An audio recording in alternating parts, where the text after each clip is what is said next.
Assalamualaikum warahmatullahi wabarakatuh. Semangat pagi semuanya. Hari ini kita akan bahas tentang distribusi normal ya.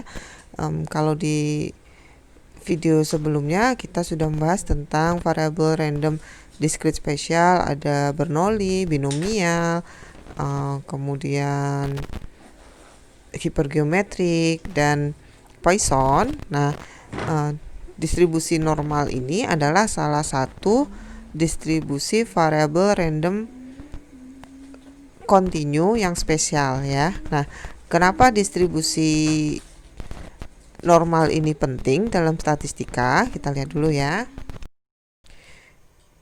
Yang pertama, kenapa distribusi normal ini penting dalam statistik, yaitu karena banyak fenomena kontinu itu mengikuti distribusi normal. Nah, yang kedua, distribusi normal ini dapat digunakan untuk pendekatan berbagai macam distribusi peluang lain, termasuk distribusi peluang variabel random discrete seperti binomial ya. Nah, yang ketiga, distribusi normal itu merupakan dasar dari inferensia statistika.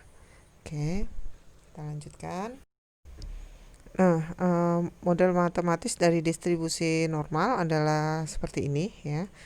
Dengan E itu bilangan natural, P itu bilangan pi, besarnya 3,14. Kemudian mu itu rata-rata dari populasi, sigma ini simpangan baku populasi, jadi sigma kuadrat itu variansi populasi ya. Kemudian X ini nilai variabel acak ya, dimana X ini nilainya antara min tak hingga sampai ke tak hingga. Oke. Sekarang kita lihat bentuk kurva dari distribusi normal itu berbentuk lonceng seperti ini, dan dia bentuknya simetris ya. Jadi pusatnya di mu, titik puncaknya itu di mu. Nah, mu ini membagi rata sisi kiri dan sisi kanan. Jadi nilai mu ini akan sama dengan nilai mediannya. Mu ini rata-rata ya, rata-rata populasinya akan sama dengan nilai median dan sama dengan nilai modus ya. Jadi dia simetris.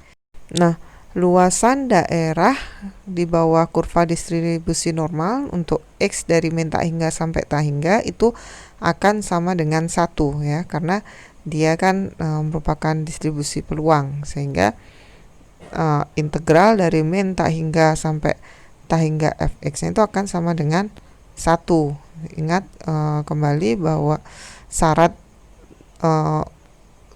fx kita katakan distribusi peluang itu ya di video sebelumnya ya. Nah, untuk luas kurva normal sampai batas B ini itu diberikan oleh rumus ini ya. Peluang X lebih kecil sama dengan B itu akan sama dengan integral dari min tak hingga sampai ke B fx dx. Oke. Nah, ini kalau kita hitung dia akan sedikit rumit gitu. Maka untuk menghitung peluang X lebih kecil sama dengan B, kita bisa gunakan transformasi Z. Sehingga nanti kita bisa menghitung peluang X lebih kecil sama dengan B itu menggunakan tabel normal standar. Nanti kita lihat ya bagaimana bentuk tabel normal standar. Kita lihat dulu di sini untuk mentransformasikan skala X yang tadinya rata-ratanya mu dan variansinya sigma kuadrat, kita akan transformasi menjadi variabel random Z yang memiliki distribusi normal dengan minnya 0 dan variansinya sama dengan 1 ya. Oke, di sini yang kita cari adalah peluang X lebih kecil sama dengan B gitu ya. Nah, untuk melakukan transformasi Z, nah sisi yang kiri kita kurangi dengan mu X atau rata-rata populasi. Nah, yang sisi kanan juga harus kita kurangkan dengan mu X. Kemudian yang sisi kiri kita bagi dengan sigma X, maka yang sisi kanan itu juga harus kita bagi dengan sigma X atau variansi standar deviasinya ya. Standar deviasi dari X. Oke. Nah, sehingga yang X min mu X per sigma X ini adalah Z, variabel random Z. Nah ini, maka peluang X lebih kecil sama dengan B tadi kita bisa tuliskan atau nilainya ekuivalen dengan peluang Z lebih kecil sama dengan B dikurangi mu per sigma ya. Nah bentuk ini juga ekuivalen dengan 1 dikurangi peluang Z lebih besar sama dengan B min mu per sigma. Jadi ingat bahwa tadi luasan keseluruhannya itu adalah 1. Luasan keseluruhan kurva normal itu adalah 1, dan bentuk kurva normal itu kan simetris, sehingga luasan untuk yang sisi kiri atau di sini peluang X lebih kecil sama dengan B itu sama dengan 1 dikurangi peluang X lebih besar sama dengan B ya, atau ekuivalen dengan 1 dikurangi peluang Z lebih besar sama dengan B min mu per sigma. Oke, kita lihat contohnya ya biar lebih jelas. Nih contohnya, diketahui X itu berdistribusi normal dengan mu nya itu adalah 0 dan variansinya 1. Berarti ini adalah distribusi normal baku ya, karena mu nya 0, variansinya 1. Hitunglah peluang Z lebih besar sama dengan 1,5. Nah, karena di sini dia sudah berdistribusi normal baku, maka kita tidak perlu lakukan transformasi Z. Jadi kita bisa langsung melihat tabel normal baku. Nah, ini bentuk tabel normal baku itu seperti ini. Nah, kalian harus perhatikan di sini keterangan ini kalian perhatikan tuh ya. Tabel di bawah ini menyatakan luas daerah di ujung kanan kurva normal atau menyatakan peluang Z lebih besar sama dengan suatu nilai Z gitu. Nah, jadi tidak semua tabel normal itu menyajikan hal yang sama gitu. Nanti kalau kalian temukan kok beda nih, sama-sama nilai Z-nya sama tapi kok peluangnya beda. Nah, karena yang yang diinterpretasikan di situ itu berbeda. Nah, contohnya yang ini tabel normal baku yang satu lagi ini seperti ini. Nah, tabel normal baku yang bawah ini menyajikan area di bawah kurva normal baku dari 0 sampai ke Z. Oke, kita lihat ya untuk contoh yang tadi, kalau kita menggunakan tabel normal baku yang atas, kemudian kita coba menggunakan tabel normal baku yang bawah. Oke, ini adalah tadi tabel yang menyatakan peluang Z lebih besar daripada suatu nilai Z gitu ya. Nah, di sini nilai Z-nya, Z kecilnya itu adalah 1,5.